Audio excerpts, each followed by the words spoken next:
This is the story behind the most incredible series of murders to ever occur in the city of Seattle, Washington. You never read about them in your local newspapers or heard about them on your local radio or television station. Why? Because the facts were watered down, torn apart, and reassembled. In a word, falsified. Saturday, April 1st, approximately 2:35 a.m.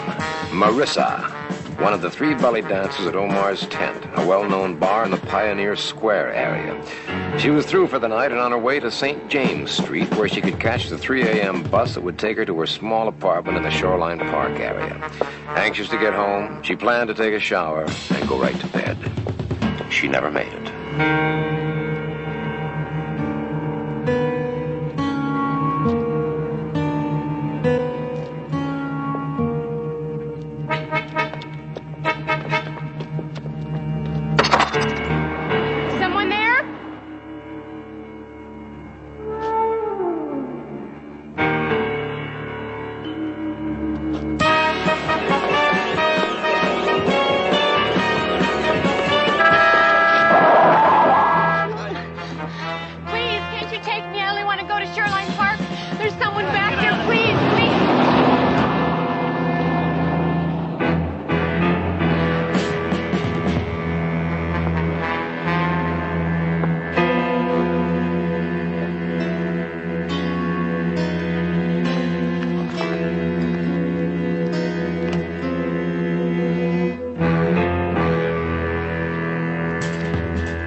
A few nights later, in the bar room of the Seattle Press Club, one Tony Vincenzo by name, city editor by profession, bilious grouch by disposition, renewed acquaintance with a dear old comrade of the Fourth Estate. Hi, Charlie. Mr. Vincenzo, how are you? Okay. Good. The usual, Mr. Vincenzo? Yeah. Okay.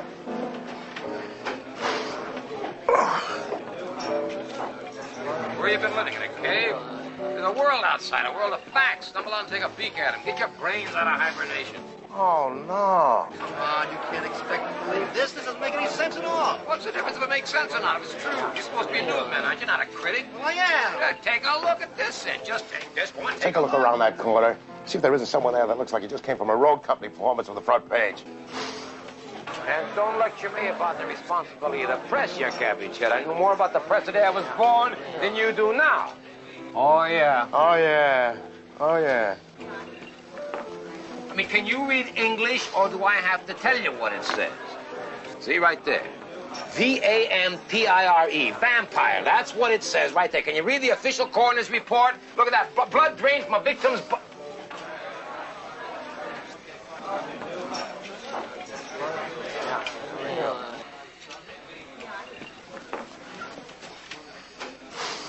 There's nothing wrong with me.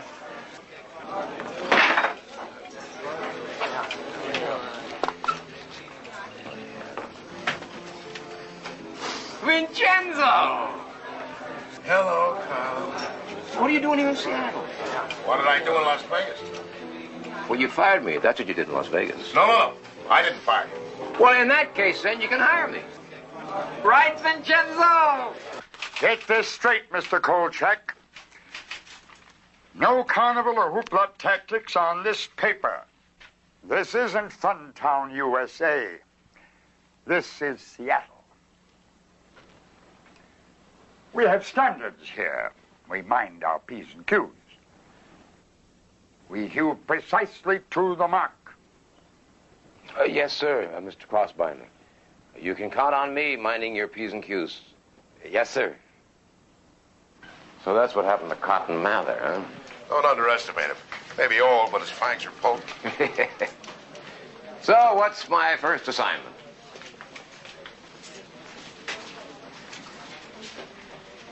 What's the matter? Okay. Murder 1, 3 days ago. Belly dancer named Marissa. She was strangled in an alley. Tuesday, April 4th.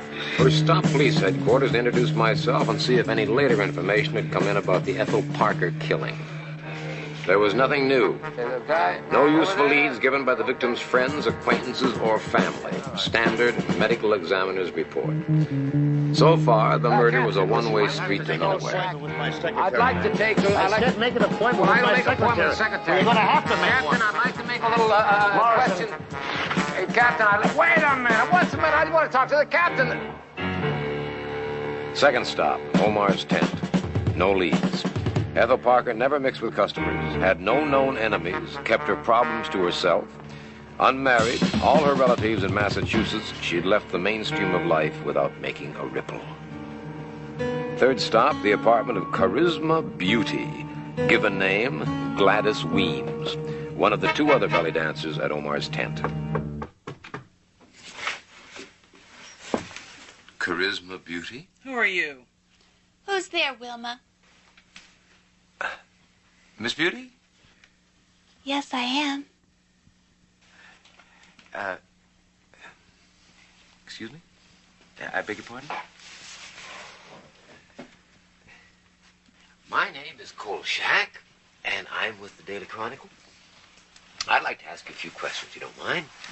Would you like to talk? No, thank you very much.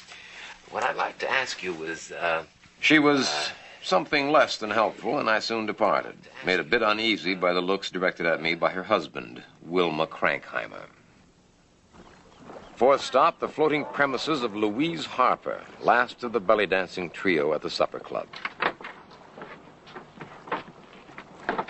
Scheherazade? Louise Harper. Oh, hi. I'm sorry I can't talk to you now. I'm late for class. Listen, if you want to tell me something, come back later. I must tell you, though, I really don't have any money for extras, so you just be wasting your time. Yeah, but Listen, I'd like to talk to you. I am so late for class. Professor Graham will kill me. My grades are not too good as it is. How I'm ever going to graduate, I will never know. There simply is not enough time to do all the things that I've got to do. May I introduce myself? My name is Kolchak of the Daily Chronicle. When could I ask you some questions about Ethel Parker? You'll have to come by the club. That's just about the only time I have to talk to you. I am so late, I know he's going to flunk me. Thanks for the information. Whee! Don't mention it! You know there's been a murder, don't you? I also know that Seattle is the Northwest's largest seaport. Men come and go like the tide, and the murderer is probably in Yokohama by now. Bye! She was wrong. He was still in Seattle, working up his list of victims.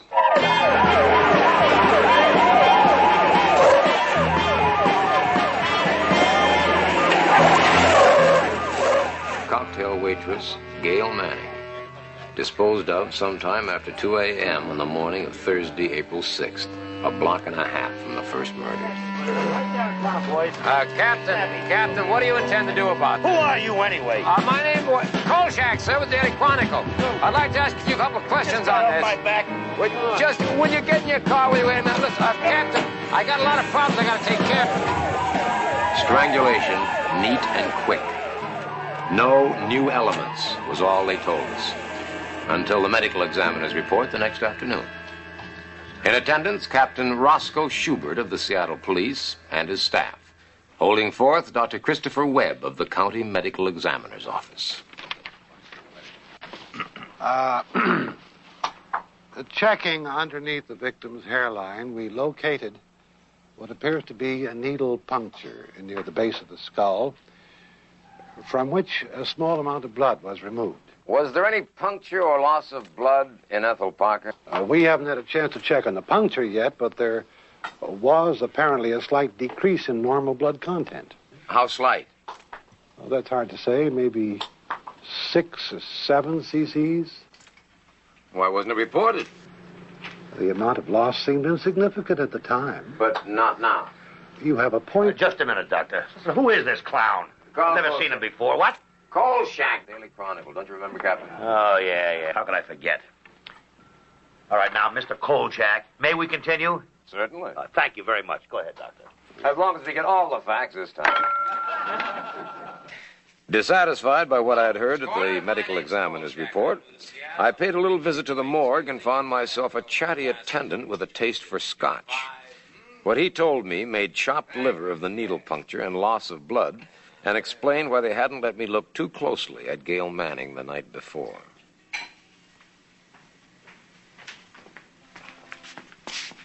Well, no, thank you. No, thank you very much. You go right on ahead, though. Now, look, right off the top, you know we can't link these two killings unless we know whether Ethel Parker has a needle puncture, too. She has. And that's not all. You know something the medical examiner doesn't? Mm-hmm. What? First, you owe me $10 for a bottle of scotch. What? Yep. Bought for one anecdotal morgue attendant. Okay, keep talking. Hurry up. Uh-huh. Yeah, Ethel Parker not only had a needle puncture in the back of her skull and loss of blood, she also had a broken neck. Well, that's not so unusual in the case of a strangling. Gail Manning also had a broken neck. So what? Maybe I ought to give it to you as a morgue attendant told me. He said that the killer had to be an incredibly strong man. Not only were the necks broken, they were crushed.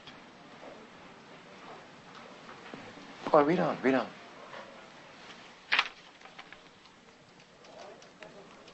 Oh, no, wait a minute. That's what the man said. On the throats of both victims, there was a residue of rotted flesh, as if they had been strangled by a dead man.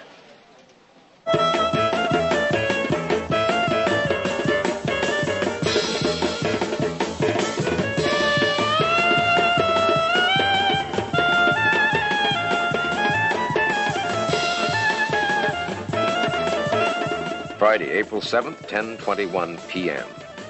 I wouldn't have believed it if I hadn't seen it with my own eyes, but Louise Harper's hips could move as fast as her mouth.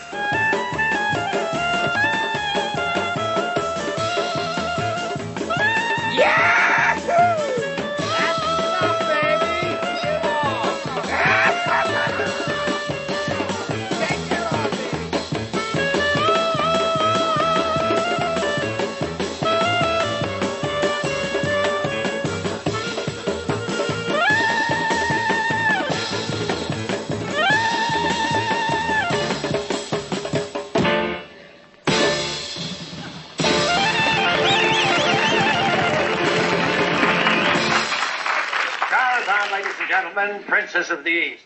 And now, the world-famous Charisma Beauty.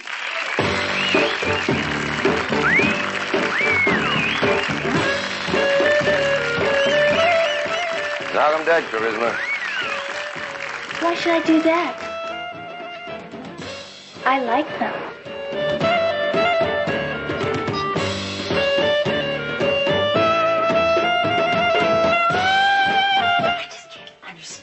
Whoever wrote this is just dumb. Never to graduate with this course. Princess of the East? No.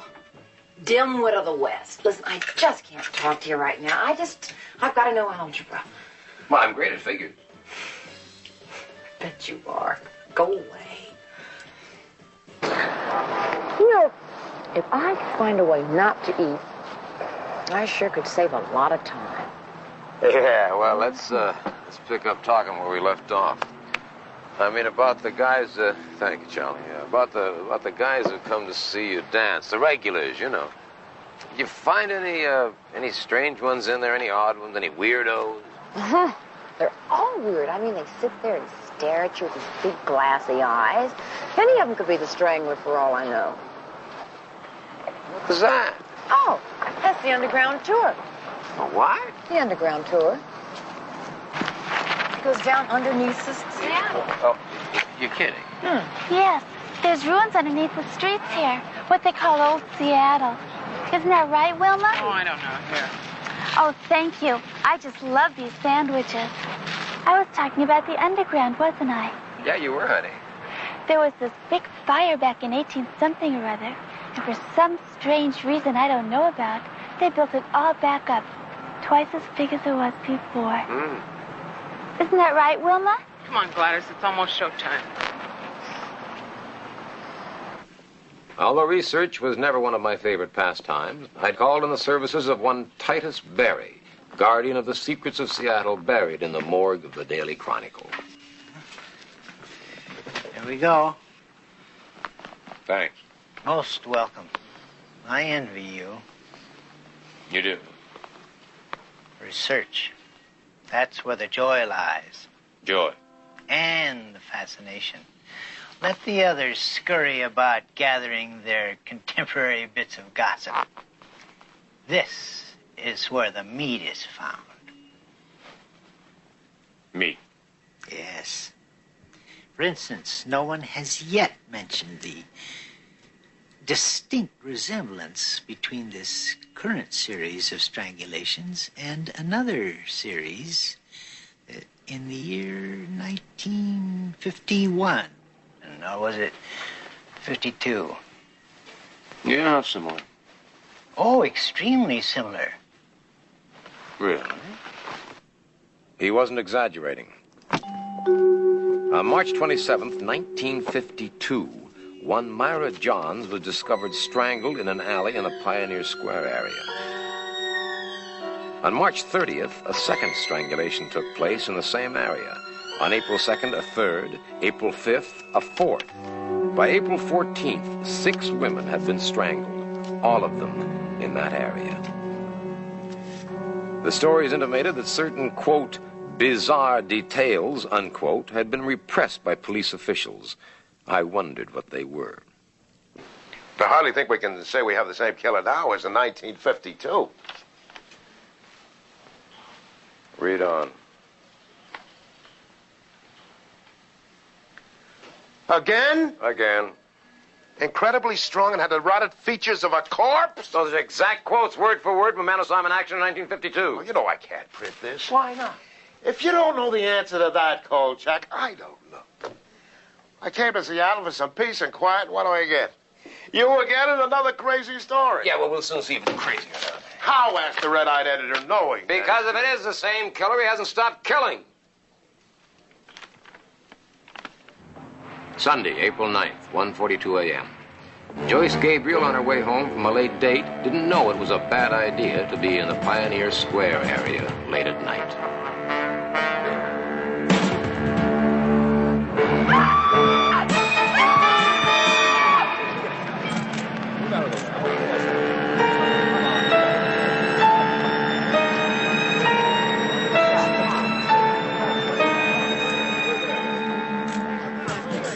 Another one.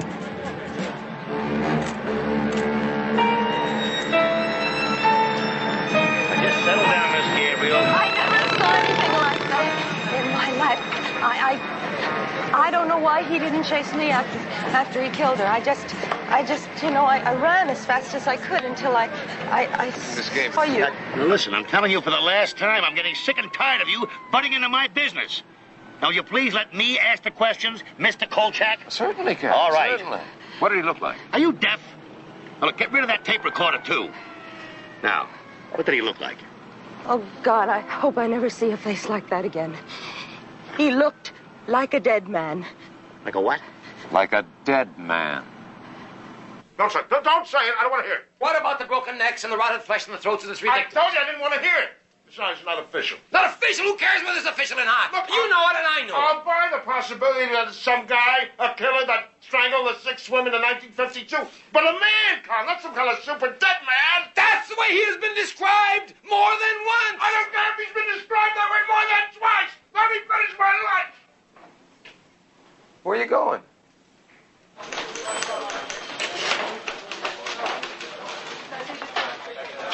There. Oh!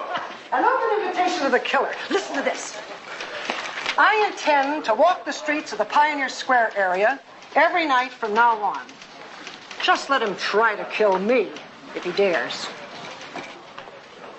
He may be sick, but he's not crazy.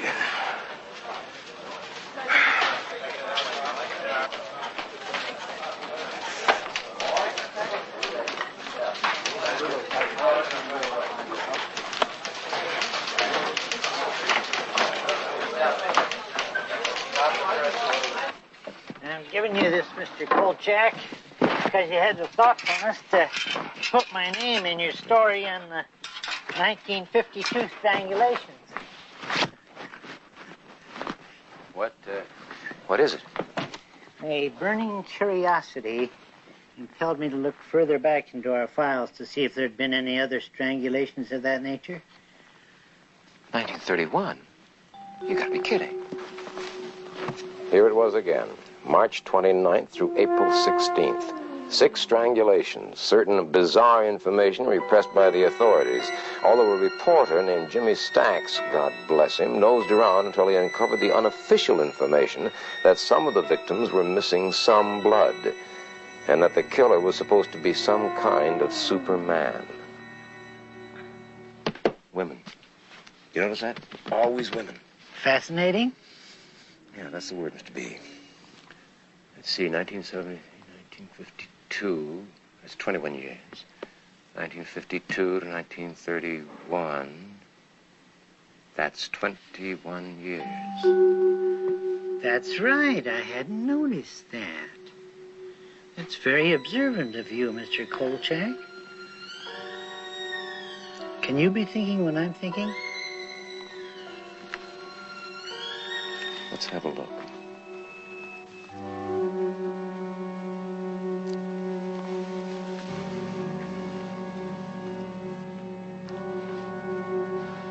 Mr. Barry.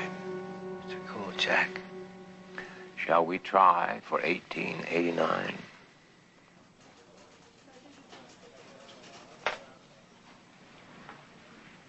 I refuse to read it. Just read the first line.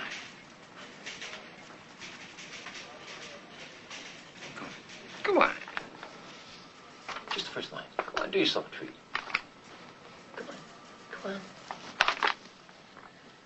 5 identical sets of murders every 21 years since 1889? Identical? Identical. Oh, come on, Kolchak. Almost identical. There may be more than 5, too.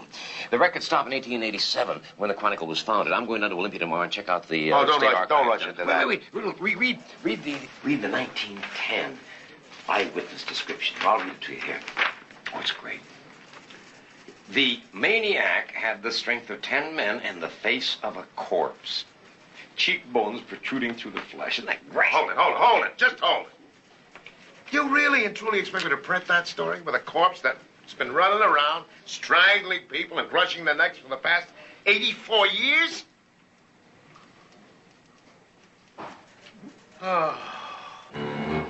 Because the police refused to release the sketch their own artist had made, I talked Vincenzo into hiring an artist of our own. His jaw was heavier, I think. That's closer. But more bone was showing through. Like this? Yes, Is that what he looked like? that's what I saw. Monday, April 10th, 2:07 p.m. 4th of July came to Seattle early that year. All the fireworks exploding at the police headquarters. 90% of them directed at me and Vincenzo. You know what I call that? Irresponsible yellow journalism. Fast buck journalism. The kind of seamy journalism one might expect to find in some second-rate metropolis. The sordid brand of journalism, which is based not on the public wheel, no, but on the private cash register. Psychologists call it déjà vu, the distinct impression of having had the same experience before. That's what it was, all right, in spades. Item: we had no right to throw the public into a panic. Translation: tourist season was coming up and Seattle couldn't survive without it. Item: we had no evidence to support our statement that there might be a connection between the 5 sets of murders since 1889. Translation: we knew more than we were supposed to.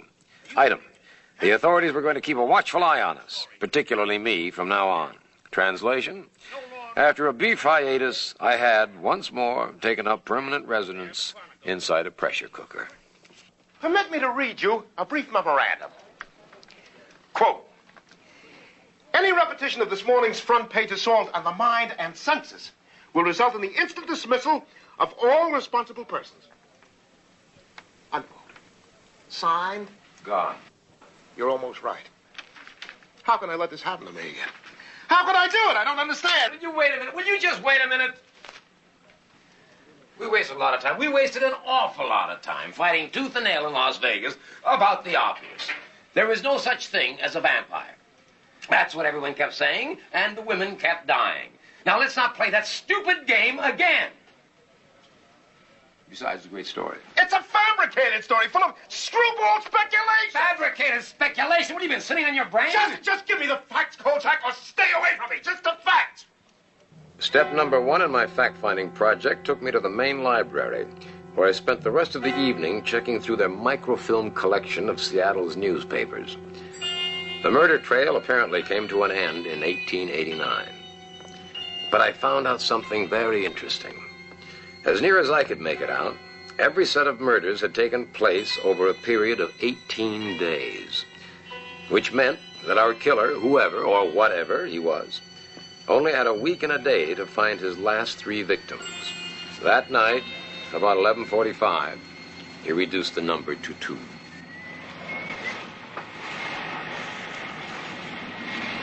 Hold it, mister. Identification, please. Yeah, identification, sure, right here.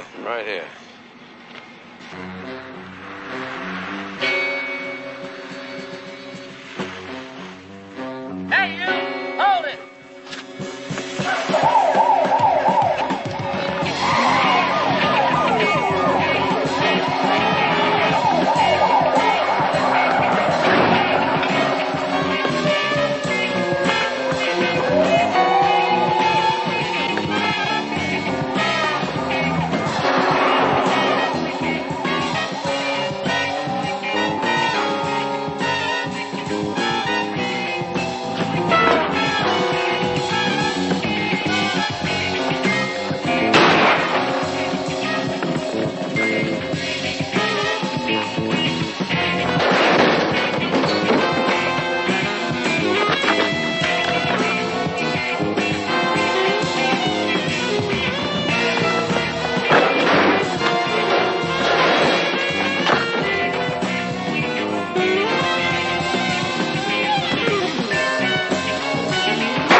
See anyone.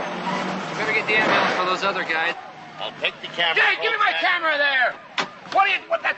All right, all you people, I want this area thoroughly searched. Let's go, knock on it. Give me my camera! I want you out of this area promptly. That's... Beat it, Kolchak. I had you locked up for loitering. Private property. You can't take that. That's against the law. Give me that! Come on, give me my...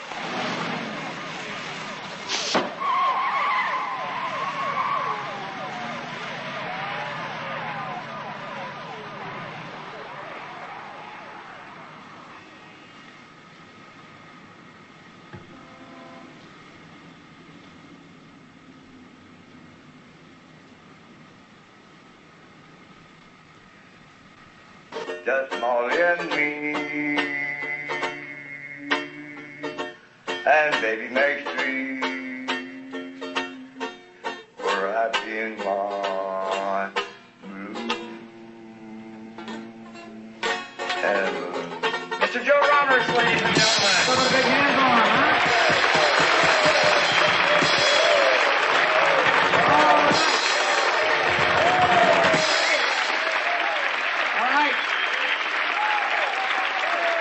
Responsible for the underground tour of Seattle's forgotten city beneath the modern streets of Seattle.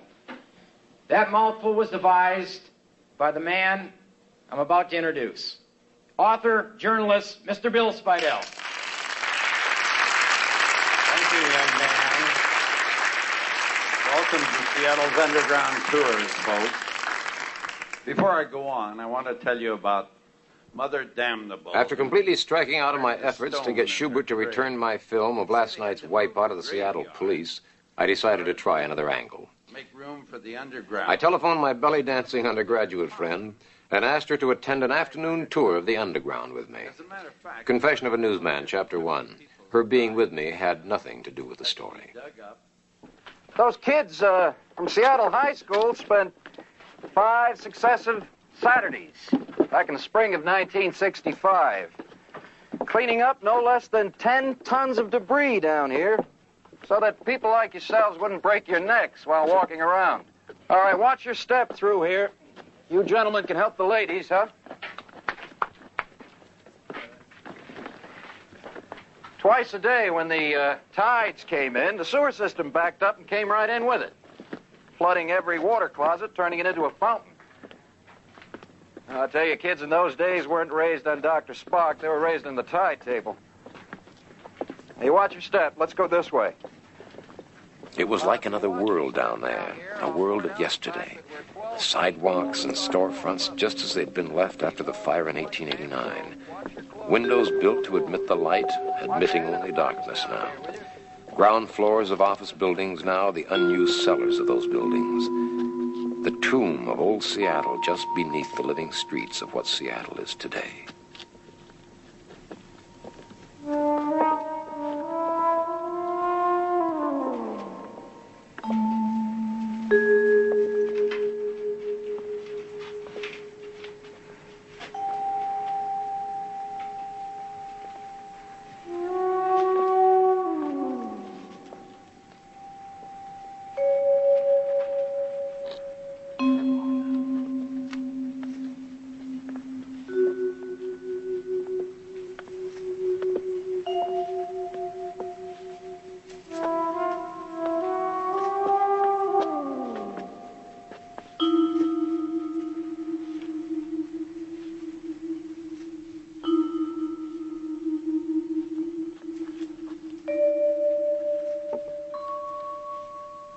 Year.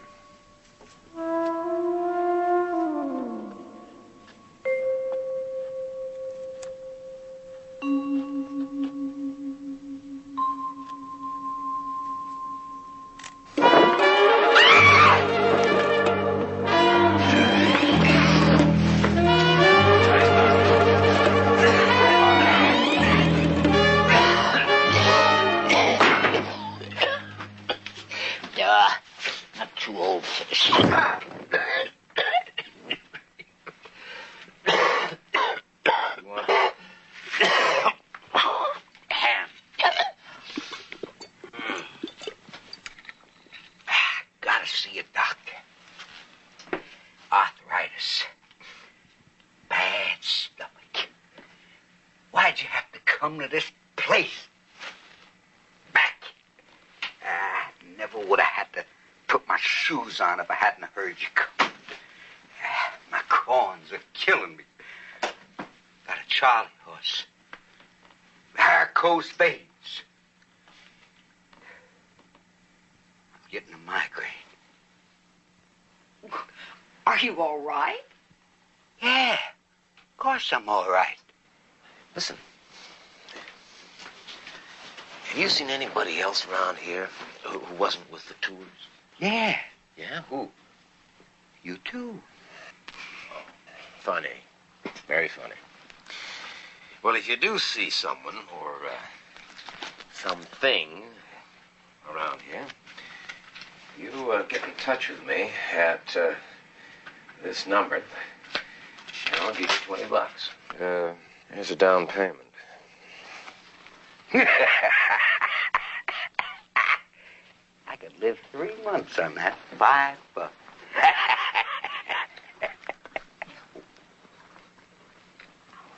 No, thank you.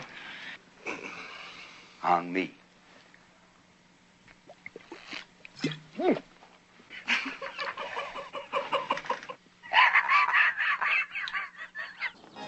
Sure was a lovely afternoon. I still don't think it's a good idea for you to be working nights. You know, I've seen this nut in action. Oh, terrific.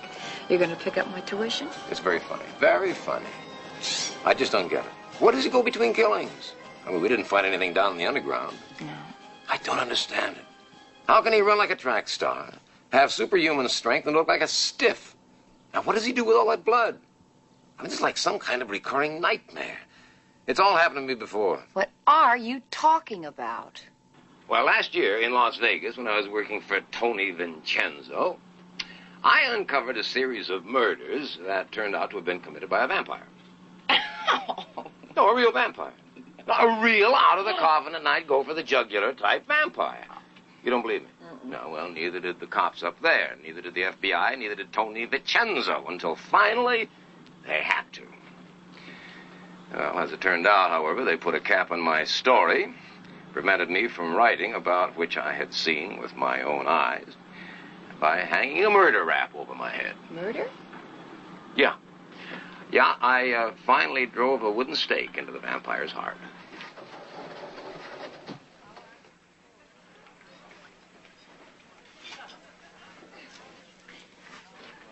Well, what do you think? What do I think? I think those people will remember this elevator ride for the rest of their lives. Duke, let's go.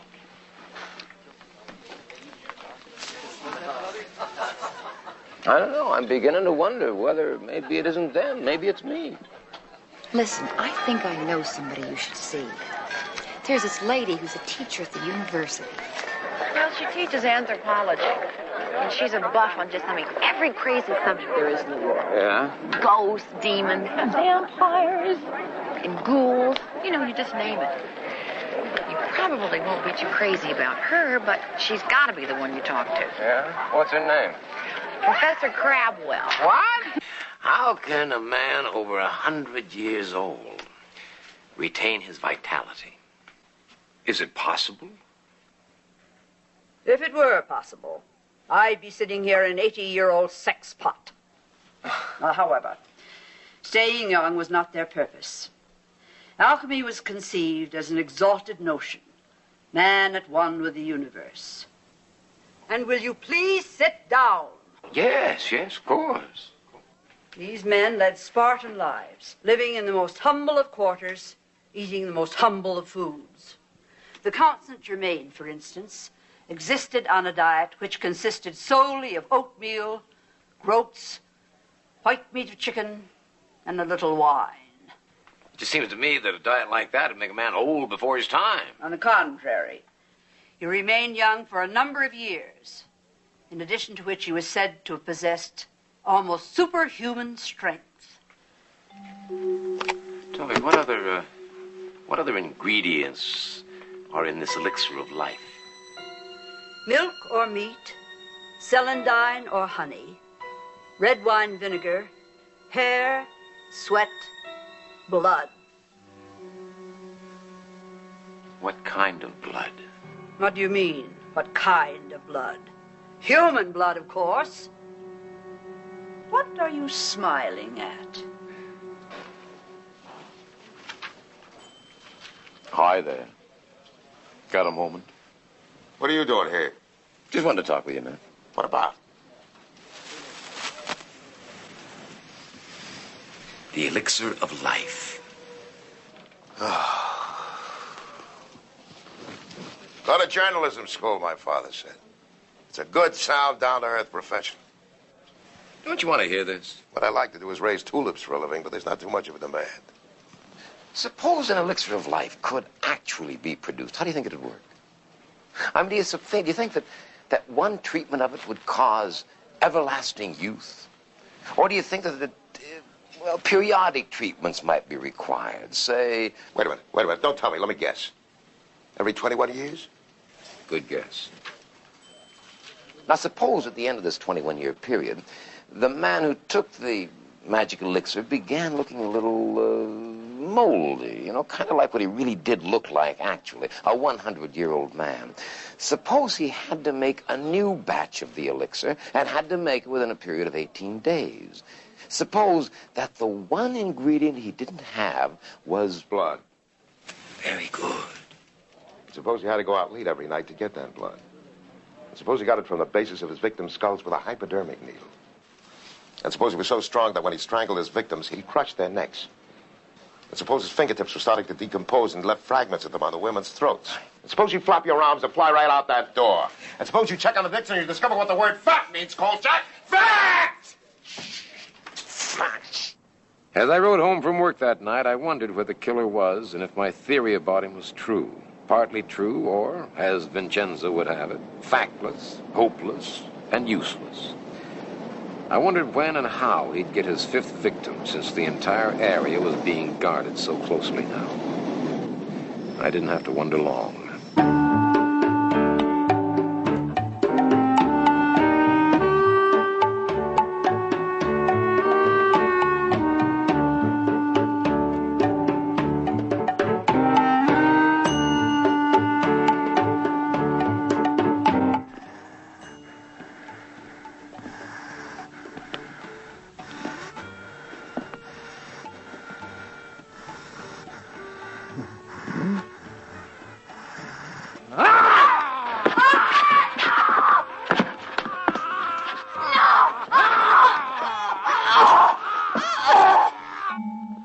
Thursday, April 13th, 1:25 a.m. The dressing room in Omar's tent. Charisma Beauty was plain old Gladys Weems again. Dead, strangled with a broken neck, blood syringed from the base of her skull. Wilma Crankheimer was still in shock. So was Louise Harper. She'd found the body after her performance. And I wasn't doing so well myself. Captain, I've got to talk to you about something. Hey, wait a minute, come on! This is very important, Captain! I'm sorry, Captain Schubert is very busy. Yeah, well, I gotta see him. I said you cannot go in there. Sweetheart. What's going on here? I told him you were busy, sir. I've been trying to see you since 1:30 this morning, and I'm not going to leave until I do. It's all right, Sheila. I'm sorry, sir. It's all right, Sheila.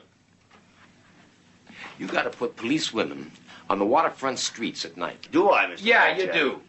You got 5 days in which to catch the killer.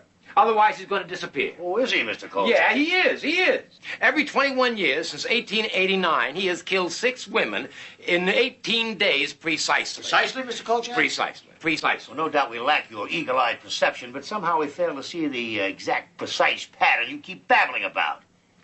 Now, in 1889, there was no evidence that the murders were committed over an 18-day period, or for that matter, that they were even related.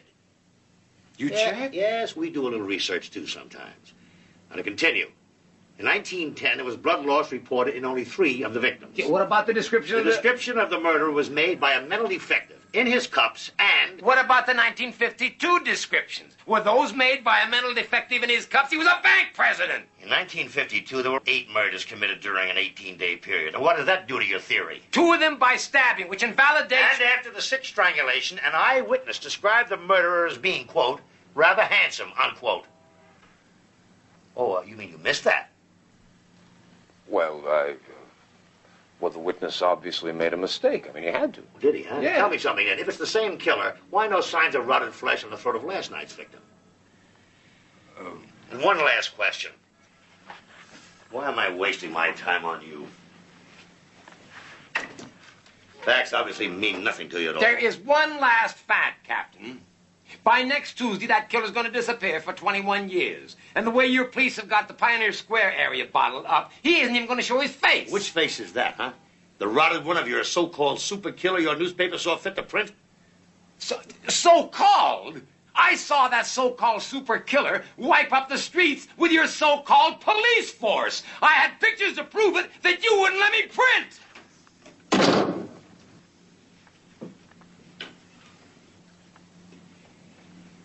Tell me something, Kolchak. How long have you been in Seattle? What does that mean? What has that got to do? How long have you been with the Chronicle? Oh, a little less than 2 weeks. A little less than 2 weeks, huh? Well, and in that brief time, you have ascertained exactly how we should conduct this case. Well, I've been a reporter for 22 years. And I've been a police officer for 30. Well, then why don't you retire? Listen, I don't like you, Mr. Kolchak. You might say I dislike you monumentally. Now, you have barged around this building as though it were your own private club. You've interfered with police officers while they were trying to perform their duty. You've strewn the streets of Seattle with the journalistic garbage. You've stepped on toes, muscled in, pushed, usurped, and generally conducted yourself with all the aplomb of a one-man Gestapo. Gestapo? Yes, Gestapo. Now, listen. If I see or hear from you again for quite some time, I promise you I'll personally have you thrown in jail and get your arm off my clock.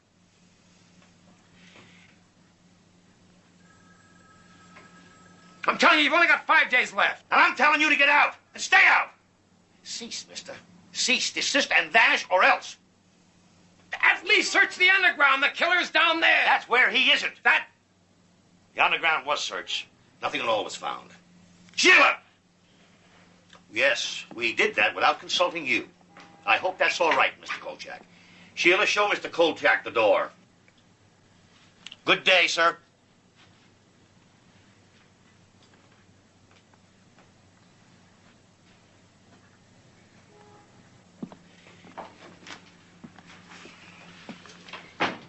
Oh, get him yet. Coming, Mother.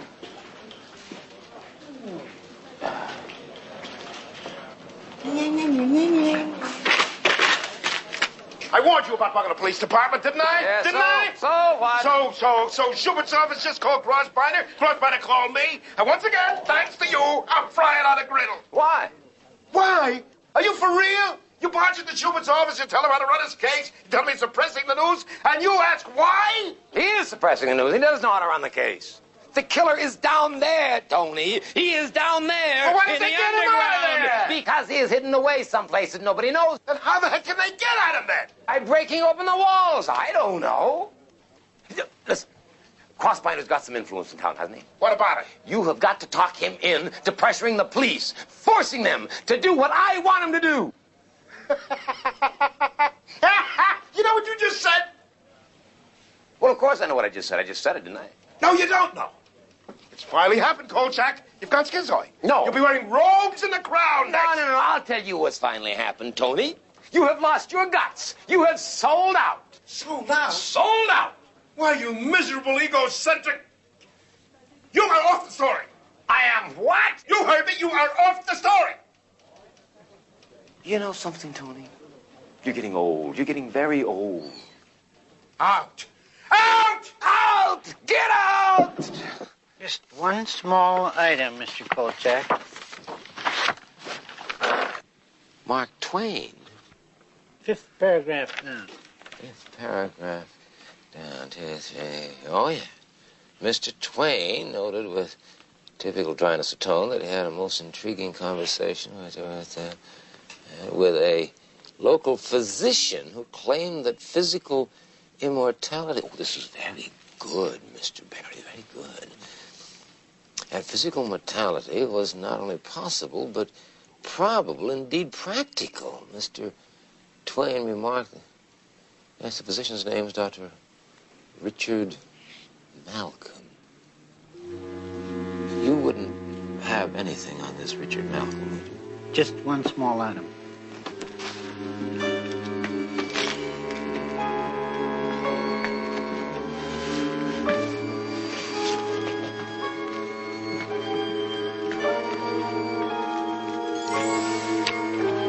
Dr. Richard Malcolm was a member of the original staff of the West Side Mercy Hospital when it opened in 1882.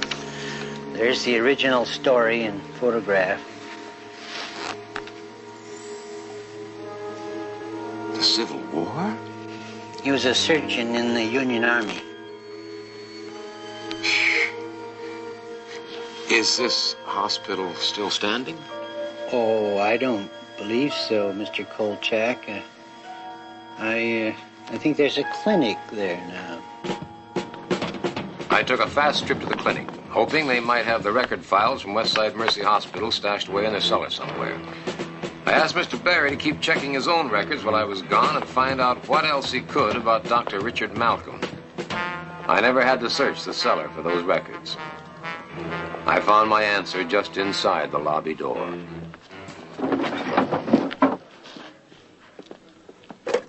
Sir, if you don't get down from there this instant, I'll call the police.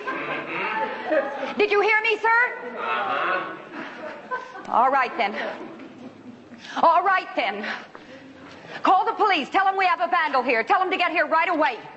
Now, you get down from there this instant, sir. Malcolm Richards, M.D., the doctor's saint of the waterfront, founder of the Richards Free Clinic. Also known as Richard Malcolm, M.D., late of the Union Army. Our killer from time. This is dreadful, Mr. Kolchak. On the contrary, Mr. Barry. There he is, officer.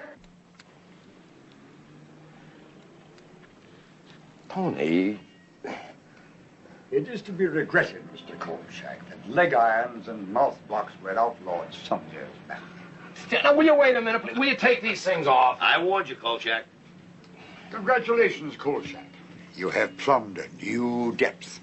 The desecration of a saint. For heaven's sake, I did not invent the resemblance between Dr. Malcolm Richards and Dr. Richard Malcolm. I did not invent the fact that West Side Mercy Hospital, which Dr. Richard Malcolm was a staff member, is on the same spot as the Malcolm Richards Clinic. Why not an expose on Dr. Schweitzer, Mr. Kolchak? Or the lowdown on Mahatma Gandhi? As for this eternal youth garbage, I hate it. Yeah, well, I can see why. What did you say? Now, hold on. We're not here for any personal vituperation. You know that word? What? Vituperation. That's what I said. I pronounced it right. Now listen, Kolchak, you've been arrested. You're about 1/100th of an inch of being thrown in jail. Well, there he is. Now who's this? Mr. Barry, come in, come in, come in. Yes, I've been waiting for you. Come on. Yes, yes.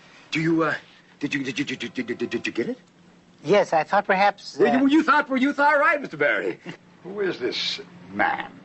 Don't you know him? He works for you. Down in research, sir, for 35 years. Good God. Yeah, and research, of course, being the meat of it. Yeah, here we are. Mr. Richard Malcolm lived in New York City until 1868 when he moved to Seattle. Very good, Mr. Barry, very good. Several months before he left New York City, that is, 6 women were strangled over a period of 18 days, precisely. Their larynxes were crushed and their necks were broken. 2 of them had small wounds on the base of their skull. 1868, I might add, is exactly 21 years before the first group of Seattle killings, Mr. Vincenzo. Item, following the fire of 1889, in which the wife, stepson, and daughter died of smoke inhalation, Dr. Richard Malcolm disappeared.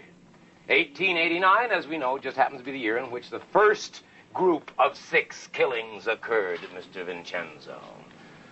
Yes, in 1910, Dr. Malcolm Richards appeared in the by now defunct West Side Mercy Hospital, of which, as noted, Dr. Richard Malcolm was formerly a member of the staff, and built his clinic over the original site.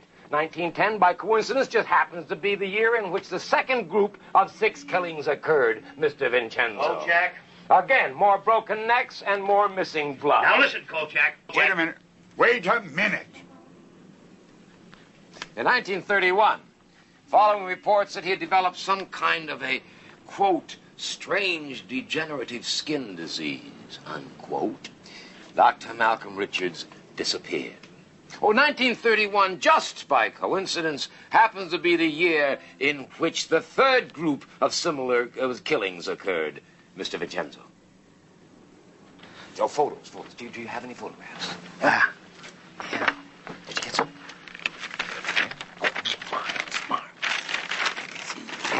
You'll excuse the clumsiness of the hands, but my wrists are slightly encumbered by your bracelets.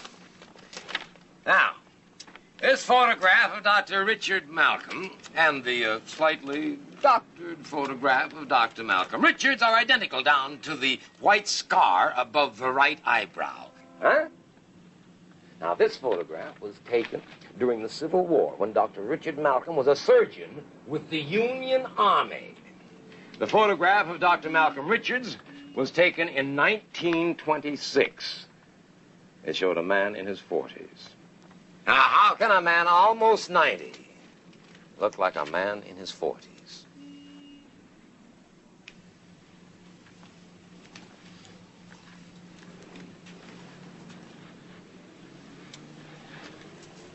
Facts, gentlemen. Facts. Well? Yes.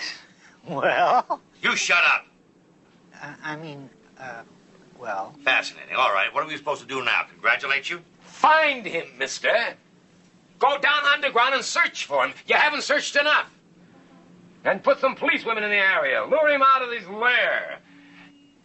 And, Mr. Publisher, you might consider printing the stories. They are news, sir. Not hearsay. They are news. That will be enough, Mr. Kolchak.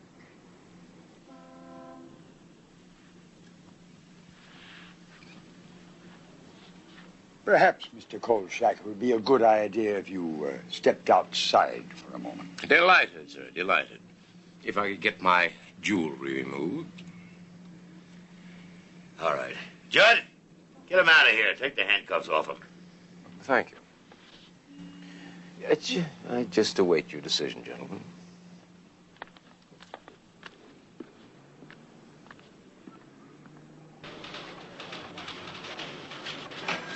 Yes, sir. Well, Mr. Grossbinder, it'll be done. You can depend on it. Come on, Judd.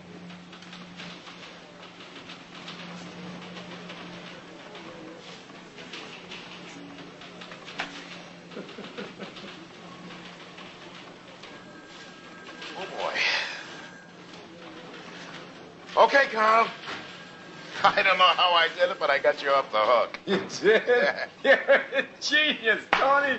You're a genius. Now, what about the story? There is no story. What? That's it, Carl. There is no story. From now on, they're going to handle the whole thing their own way. You're going to... Oh, kill him! Kolchak! Didn't they hear me? Didn't they hear what I said? Don't they know what's going to happen?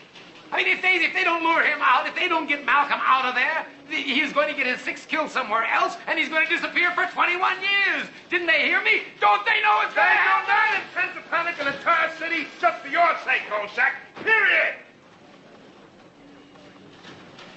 Now, your next assignment. Your next assignment, courtesy of Mr. Llewellyn Crossbinder. Your next assignment, bright and early tomorrow morning, you're covering the Daffodil Festival in Puyallup. And you're lucky to get that.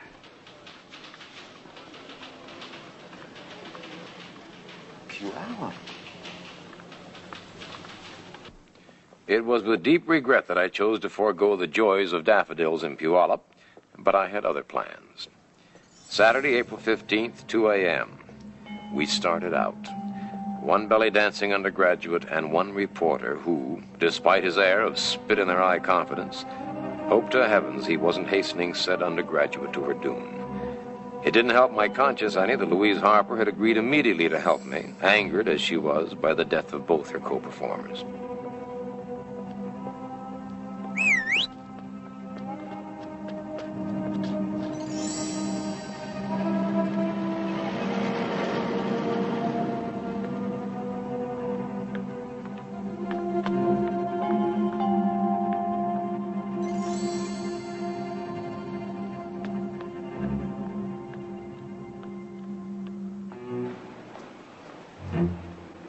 Please stop looking around like you're suspicious or something. Just walk natural. Go on, I'll be right behind you. I'll be right behind you. You just act casual.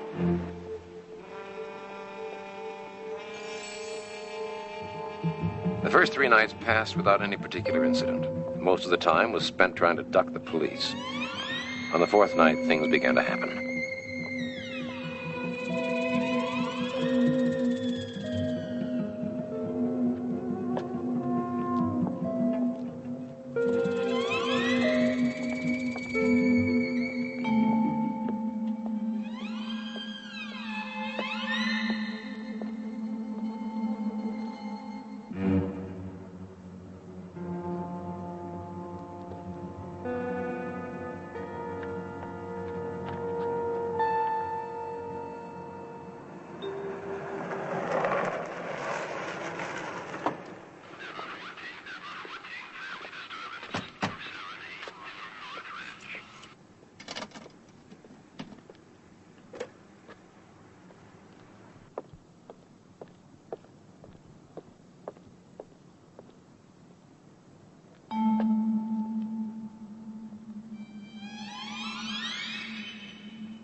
Not look back.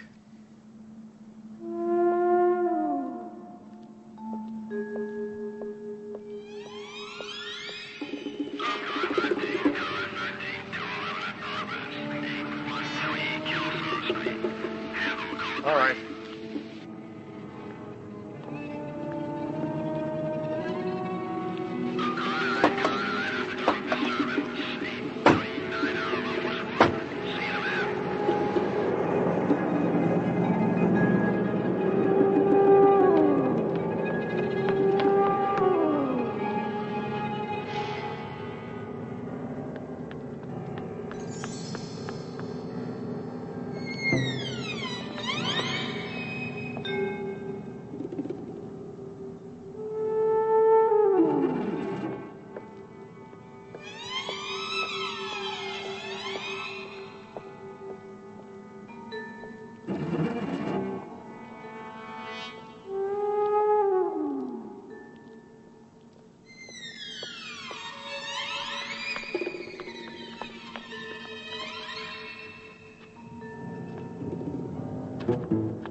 Kolchak. The party's over. Get in the car. John, what are you doing down here? Why don't you leave me alone? You're on my under way? arrest. Get in the car. Get out. Get your hands off me.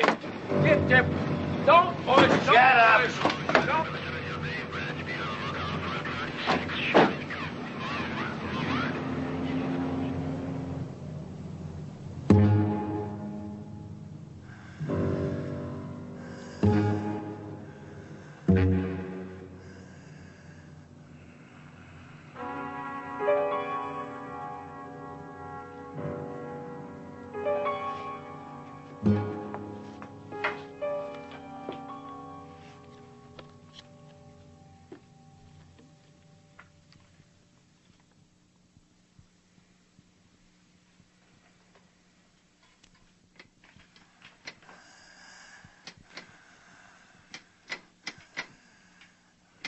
Who's there?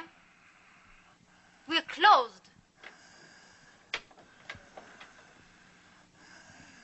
Please go away. We're closed for the evening.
April 19th, 3 a.m. The police station was a circus of activity, a three-ring madhouse of reaction to the sixth kill. Even Captain Schubert seemed to know they'd had it now. That saving a miracle, their prey had gone to earth again and wasn't going to show his corpse-like face for another 21 years. A certain reporter being bailed out knew it, too. Knew it, and was fit to be tied by it. Hey, Schubert, okay? Okay, Schubert? I told him. The idiot? I told him, but would he listen? No, he didn't listen, no. I've been a policeman for 37 years and an idiot for twice that long. You were supposed to be in Puyallup with the Daffodils. Where? Kolchak, I'd like to leave you here forever. I'd like to see they lock you up in a jail cell for 1,000,000 years. And if you don't shut your mouth, if you don't... Vincenzo, what's the matter with you? You ought to see a doctor, you know. I'm serious. You sound terrible. It's awful. What have you done to that poor man? I have never seen anyone so close to total stark insanity before. Just disappears. We had him cornered in the alleys behind the Richards Clinic, and he disappears.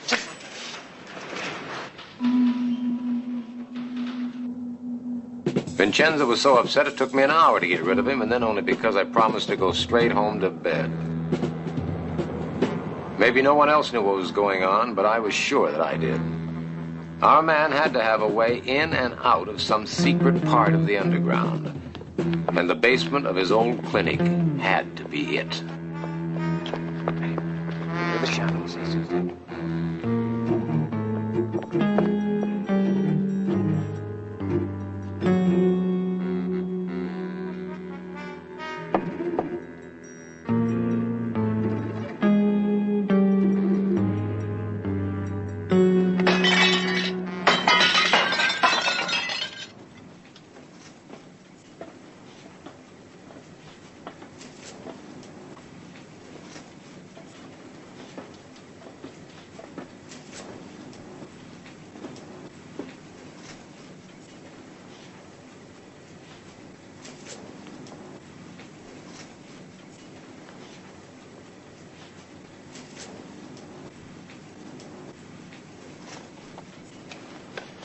You're not going to go down there. You stay here.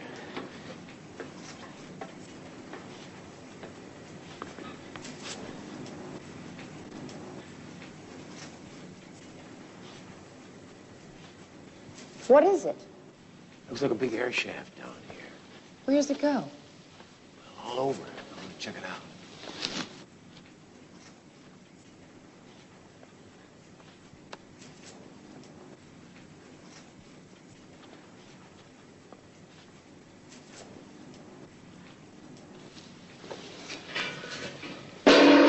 Colonel, are you all right? Yes, sure, of course. Listen, you stay here. I'll be right back.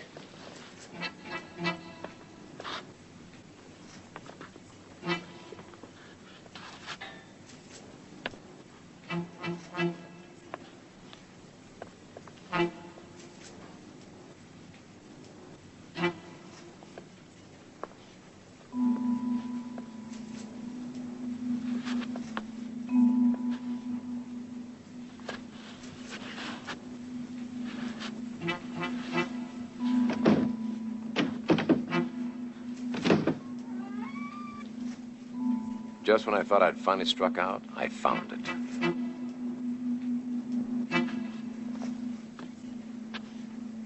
It's in there. Give me 30 minutes and call the police and tell them where I am. What are you going to do? I'm going to get my exclusive. What do you think? I think you're crazy. That's what I think. You just do what I tell you. I gotta get going.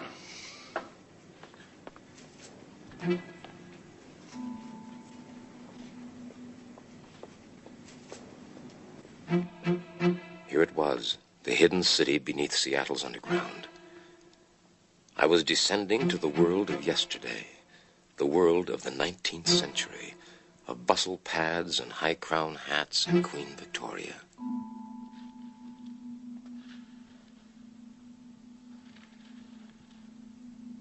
The private world of Dr. Richard Malcolm.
Who are you?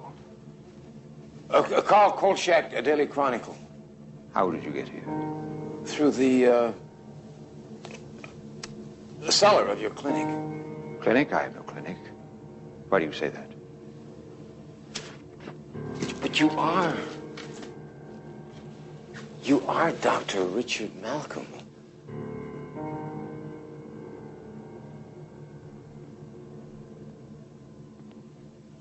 I've seen you somewhere before. Oh, well, you almost killed me the other day in the alley. What are you doing here? What am I doing here? Well, I thought I'd drop in and find out about you, you know, so I could tell my readers. Your what? My readers? His readers. Did you hear that? Nobody is ever going to hear from you again. Well, I think I'll go now. You profane my world, sir. I will not permit you to live here, to stay here, to exist here. I'm just a dumb reporter doing his job. You grovel nicely, Mr. Kolchak, sir. Daily Chronicle. Sir. So you want a story, do you? He wants a story, darling. What do you think? Oh, we'll see if there's time. Yes, we have time. Why not? Why not? It seems only fitting that one other person in the world ought to know the facts. Before he dies. Yes, Mr. Kolchak.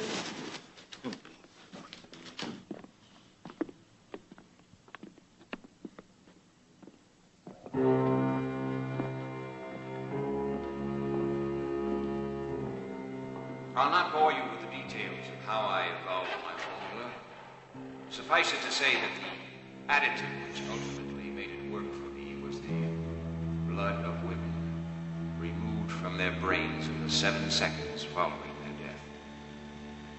I found that 6 were required to supply the quantity of blood that was needed for the 18-day period in which the elixir was prepared and consumed. In 1868, I first took the elixir. Then, believing that my immortality was assured, I decided to perfect and refine the formula in the hopes of bestowing its benefits on mankind. No longer circumscribed by time and death, what wonders on this earth could men not then achieve? Yes. And then, in 1889, my world collapsed. Yes, 1889. Your family died and you began to age. Are you going to listen? Are you going to listen?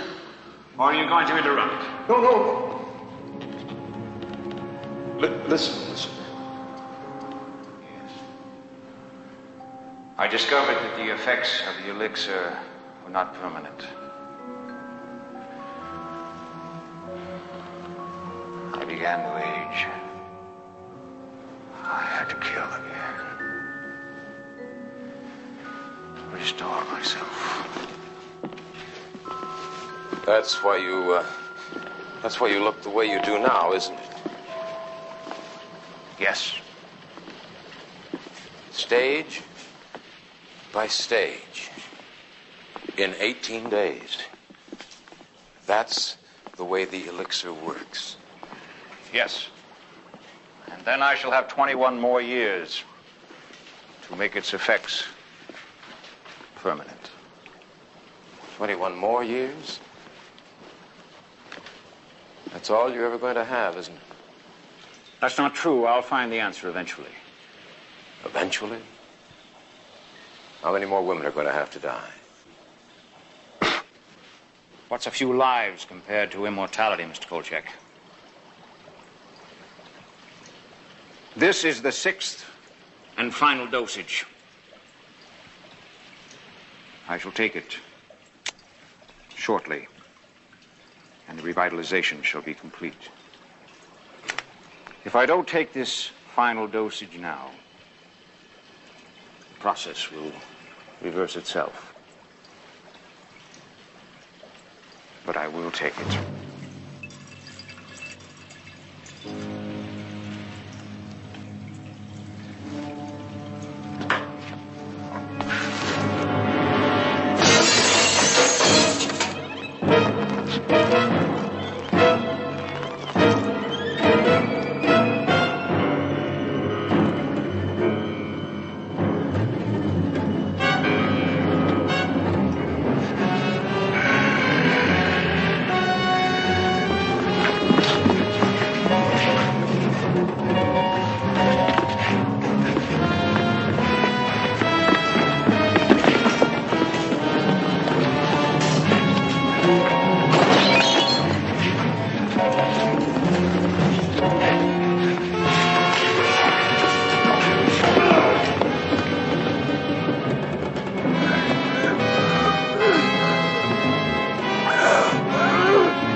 Hey, buddy boy. Yeah. Hey.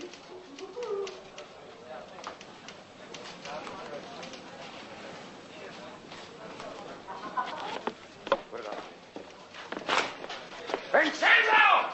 What kind of a dirty, rotten, stinking deal is this? All right, now hold it now, Carl. Hold. Don't call me! I've heard of yellow-livered sellouts before, but this I don't believe. Now, wait a minute, What is this Kolchak? identity unknown garbage? Where is my story? You want your story? Yeah. All right. I'll give you a story. All 20 copies. What do you mean, 20 copies? That's all that came off the press before Crossbinder stopped them. What are you looking so surprised about? I'm the dummy. I actually thought they'd print all that. Well, why didn't you print it? Who are you, the managing editor? Why didn't you print Oh, it? what's wrong with you? You actually think there's any difference between this town and Vegas? But they saw it, Tony. They all saw it. I mean, even Schubert saw it.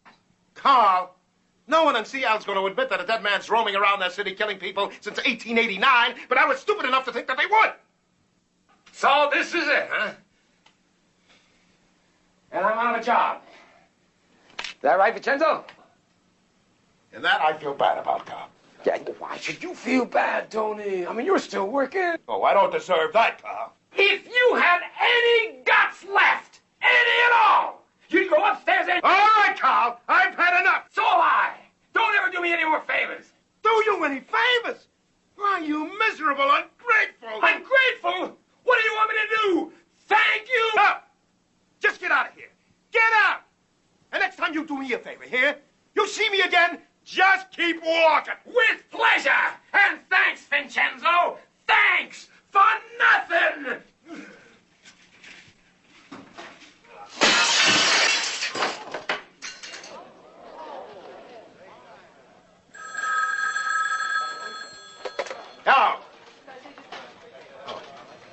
Yes, sir. Yes, Mr. Crossbinder. Right. I'll be right up.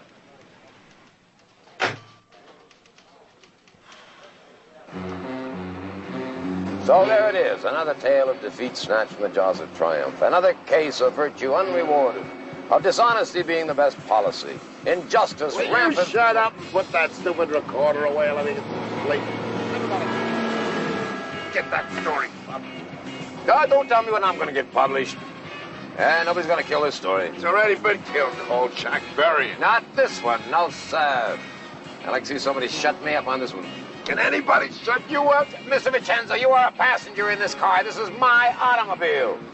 You remember what you said? I never want to see you again. I never want to talk to you again, remember? Yeah, I remember. That was before I was 5. Yeah, that's right. Well, don't worry about it, Tony. You're going to love it in New York. New York? New York. Yeah, that's where we're going. And you're lucky to be going with me. I suppose I should consider myself lucky, too. That's right. Oh, Kolchak, do you know that I have heard just about all I want to take from you or even hear ever again? You think you've got problems? Here I was, one semester shy of getting my degree in psychology, and what happens? You show up outside my house for one day. Mouth, all mouth, Kolchak. Compared to you, I am tongue-tied. And before I know what's going on, there I am being yelled at by that captain of police. Yada, yada, yada. Peace! Can I have some peace?